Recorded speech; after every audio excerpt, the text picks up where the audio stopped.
आपण पाहत आहात बागलाण वृत्तांत, खबरबात महाराष्ट्राची।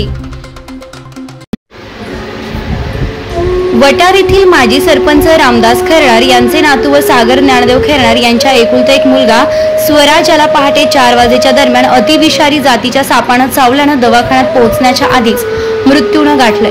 काळाने खैरनार परिवाराची एक प्रकारे आघातच केला आहे, कारण कालच स्वराजचा वाढदिवस मोठ्या उत्साहात साजरा करण्यात आला होता आणि आज त्याचा मृत्यू झाला।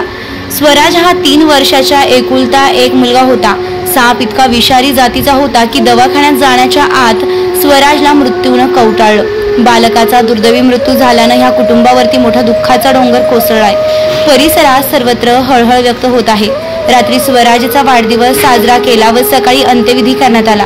यामुळे संपूर्ण परिसरात शोककळा पसरली आहे व शोकाकुल वातावरण निर्माण झालंय।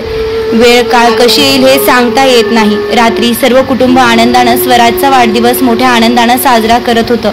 सर्व कुटुंब आनंदात होतं आणि नियतीच्या खेळाने सकाळी त्यांचं बालकाची अंत्यविधी करण्याची वेळ ह्या कुटुंबावरती आली।